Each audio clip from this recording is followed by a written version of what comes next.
दोस्तों नमस्कार, मेरा नाम निर्मल यादव है और मैं स्वागत करता हूं आपका एक बार फिर से मेरे इस YouTube चैनल में। दोस्तों, फाइनेंशियल पिरामिड के बारे में बात करेंगे आज। सबसे पहले तो ये जानते हैं पिरामिड क्या होता है।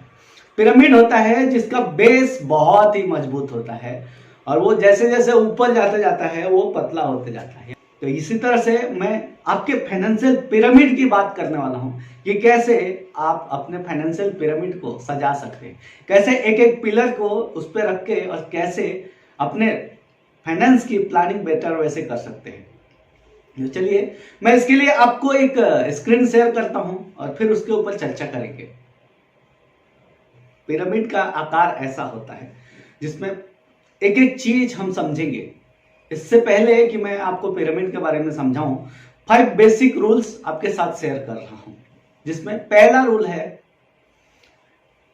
आज हम सभी एक स्ट्रक्चर पे काम कर रहे हैं, इनकम कर रहे हैं, फिर एक्सपेंस हो रहा है हमारा, और उसके बाद अगर कुछ बच जाए तो हम सेविंग कर रहे हैं। यानी कि हमारा इनकम तो आ रहा है बट सबसे पहले खर्चे पे ध्यान दे रहे हैं, सेविंग हो जाए तो ऐसा कर रहे हैं। बट ये रॉन्ग पैटर्न है। ऐसे पैटर्न से जिया तो लाइफ में बहुत तकलीफें आती है। तो राइट वे क्या है कि इनकम जो भी आया उसमें से पहले सेविंग करो, फिर जो बचता है उसको खर्च करो। यानी जो भी आपने इनकम कमाया उसका 20 से 30% तक आप पहले सेविंग करो और बाकी का जो रकम बचता है उसका एक्सपेंसेस करो। ये सबसे पहला रूल है और ये सही मेथड है, इसे हमें यूज करना चाहिए। रूल नंबर 2 है, return of capital is more important than return on capital. हमारा फोकस वहां पे होना चाहिए कि जो हमने पूंजी लगाया है वो कैपिटल गारंटेड होना चाहिए। जैसा कि हमें कम रिटर्न मिला तो भी चलेगा बट हमारे कैपिटल को कोई लॉस नहीं होना चाहिए, यानी हमारा कैपिटल सेव रहना चाहिए। दूसरा रूल ये बोलता है कि आप इन्वेस्टमेंट वहां पे करो जहां पे आपका कैपिटल सुरक्षित रहे और उसके साथ ही जो आप इन्वेस्ट कर रहे हो उस पर प्रॉफिट भी होना चाहिए। ये रूल नंबर 2 है। अब चलते हैं रूल नंबर 3 के ऊपर। तो रूल नंबर 3 है, it is not the interest rate but compulsory saving habit which create the wealth. More interest rate more wealth. जितना ज्यादा इंटरेस्ट रेट होगा उतना ज्यादा वेल्थ क्रिएट होगा। ये हमारी थॉट है बट ये रॉन्ग मेथड है। Compulsory saving is equal to more wealth. Compulsory आप हर महीने बचाते जाओ, लंबे समय के लिए बचाओ, जिससे आपका ज्यादा पैसा इकट्ठा हो जाएगा, ज्यादा वेल्थ इकट्ठा हो जाएगा। ये राइट वे है। रूल नंबर 4 है, more the interest rate more the risk. यानी कि जितना ज्यादा इंटरेस्ट रेट रहता है उतना ज्यादा आपका रिस्क रहता है। Less the interest rate more safety and guarantee. जहां पे इंटरेस्ट रेट कम होता है वहां पे सेफ्टी और गारंटी रहती है, यानी कि जो आपका कैपिटल है वो डूबेगा नहीं। तो इस मेथड पे हमें अपने फाइनेंस की प्लानिंग करनी है। और इसका 5वां रूल है, every saving and investment should have specific purpose and goal. It should be emotionally attached to our certain goals which help us for compulsory saving for the goals. हमारा हर saving हमारे एक पर्टिकुलर गोल के लिए होना चाहिए। यानी कि जो भी हम आज बचत कर रहे हैं वो कुछ ना कुछ बड़े टारगेट अचीव करने के लिए होना चाहिए। तो जो हम बचत कर रहे हैं उसको गोल से रिलेट कर दिया तो वो एक रेगुलर सेविंग हो जाता है और रेगुलर हैबिट में आने की वजह से रेगुलर कंपलसरी बचत कर पाते हैं। इसमें पहला पिलर जो कि बेस है वो है प्रोटेक्शन ऑफ इनकम। आपका जो इनकम है वो प्रोटेक्टेड होना चाहिए। और प्रोटेक्टेड के लिए कौन कौन से प्रोडक्ट अवेलेबल है? तो लाइफ इंश्योरेंस है या टर्म इंश्योरेंस हो सकता है। एक एग्जांपल लेते हैं यहाँ पर हम कि आपका मंथली इनकम है 25,000 रुपए, तो आपको उस पर 200 टाइम्स बीमा होना चाहिए। मतलब कि आज अगर 25,000 रुपए आप कमा रहे हैं तो आपका 50 लाख का लाइफ इंश्योरेंस होना चाहिए।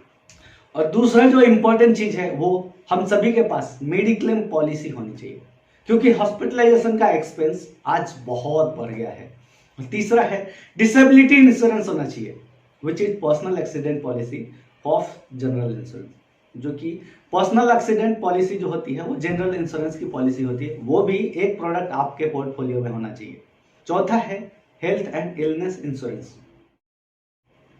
इसमें कि जैसे कैंसर कवर एंड जीवन आरोग्य पॉलिसी आती है। अब इसका दूसरा पिलर देखते हैं, regular saving with protection of capital. Protection कहाँ कहाँ मिलता है, इसके कौन कौन से प्रोडक्ट है। जो पहला है बैंक एफडी, इसमें इमरजेंसी में भी आपको पैसा मिलता है और फास्ट लिक्विडिटी है।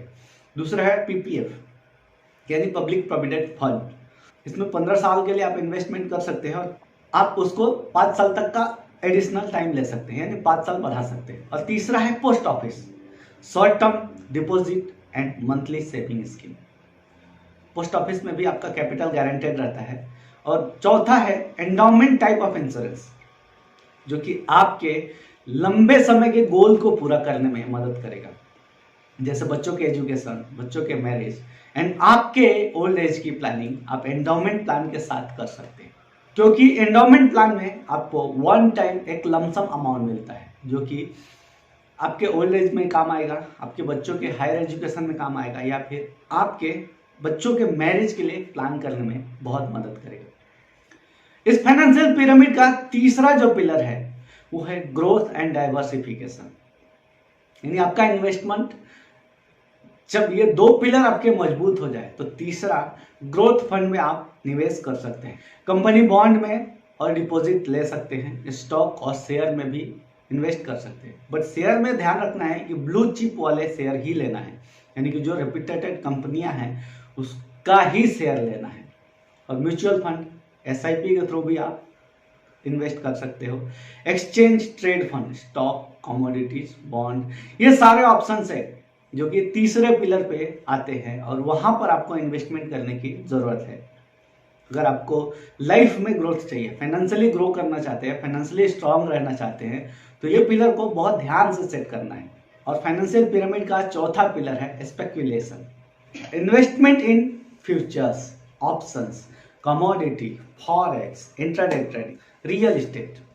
चौथे टाइप का इन्वेस्टमेंट जो होना चाहिए ये फ्यूचर में, ऑप्शंस में, commodity, forex, intraday trading, real estate में भी होना चाहिए, क्योंकि ये सब ऐसी चीजें हैं जिससे आपको ग्रोथ ज्यादा मिलने के चांसेस है। जी हाँ, चांसेस ज्यादा है, और जितना ज्यादा ग्रोथ मिलने का चांस है उतना ज्यादा उसमें रिस्क रहता है, इसलिए आपको सोच समझ के उसमें इन्वेस्टमेंट करने की जरूरत है। लेकिन ये इन्वेस्टमेंट भी आपके पास होना चाहिए, as if one has 10,000 rupees in pocket, he loses 100, 200 और 500, the amount is so negligible। यानी आप 10,000 रुपये कमा रहे हैं, 10,000 रुपये आपके पॉकेट में थे, अगर 100 रुपये, 200 रुपये, 500 रुपये चले भी गए तो आप उतना माइंड नहीं करोगे, तो आप उतना ही इन्वेस्ट कर सकते हो। और इस फाइनेंशियल पिरामिड का पांचवा पिलर है वेल्थ डिस्ट्रीब्यूशन, जिसमें estate planning and succession planning, will बनाना, जिसको कि आप विल बना सकते हो। जैसे कि अगर आपके पास बहुत सारा फंड है तो आप बहुत सारे स्टेट खरीद लो, विल बना लो। अब आप देख पा रहे होंगे कि ये जो पिरामिड था वो एक हाउस का रूप ले लिया, यानी कि आपका जो घर है, अगर आपने घर की शुरुआत की ऊपर से बनाने का, तो रियल लाइफ में कभी भी छत से शुरुआत नहीं करते। कभी भी अगर हमें घर बनाना है तो पिलर बनाना पड़ेगा, बेस बनाना पड़ेगा, फिर दीवार खड़ी करनी पड़ेगी और फिर छत बनाना पड़ेगा।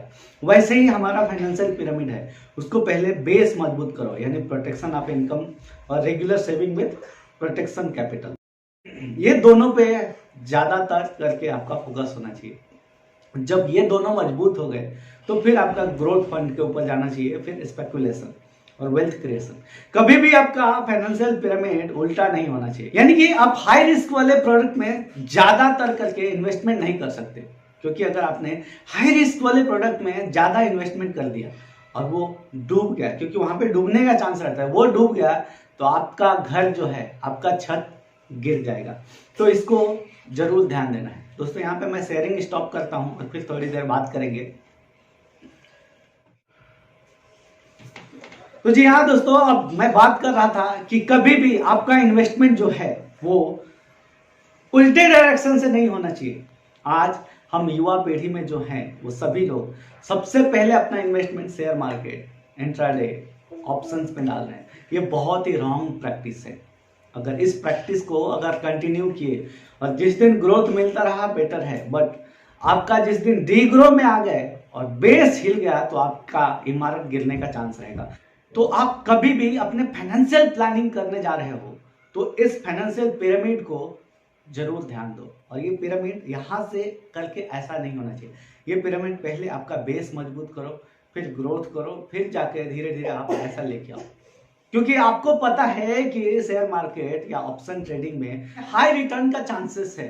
तो अगर आपके पास 1000 रुपए है तो आप 900 रुपए को ये प्रोटेक्शन कैपिटल ग्रोथ फंड में लगाओ और केवल 100 रुपए को लगाओ आप ऑप्शन ट्रेडिंग में, ताकि अगर वो 100 रुपए आपका 1000 रुपया देने का चांसेस है बट लॉस भी हो गया तो वो 100 रुपए ही लॉस होगा। तो इस तरह से आपका इन्वेस्टमेंट पैटर्न सेट करो और लाइफ को बेहतर डिजाइन कर सकते हो। दोस्तों उम्मीद करता हूं कि ये फाइनेंशियल पिरामिड का केस स्टडी आपको अच्छा लगा होगा। वीडियो अगर अच्छा लगा तो इसको लाइक कीजिए, शेयर कीजिए इसे अपने दोस्तों के साथ, क्योंकि आज हर किसी को जरूरत है इस फाइनेंशियल पिरामिड के कैलकुलेशन को समझना। बिना समझे हम कहीं भी इन्वेस्ट नहीं करना चाहिए, क्योंकि अपने मेहनत की कमाई को हम यूं ही कहीं पे भी नहीं डाल सकते। तो अनजाने में अगर गलती कर रहे हैं तो उससे बेटर है कि जान के और उस हिसाब से डिजाइन किया जाए, ताकि जो हमारा हार्ड अर्न मनी है वो सेफ रहे। दोस्तों उम्मीद करता हूं कि आपको ये अच्छा लगा होगा। कोई भी सुझाव या कोई भी शिकायत है तो कमेंट बॉक्स में जरूर लिखिए। मेरे इस चैनल को सब्सक्राइब कीजिए, बेल आइकन को टैप करके ऑल नोटिफिकेशन सेलेक्ट कीजिए, ताकि नए वीडियोस की नोटिफिकेशन आपको मिलती रहे। वीडियो देखने के लिए और मेरे साथ जुड़ने के लिए आप सभी का प्रेम पूर्वक बहुत बहुत धन्यवाद।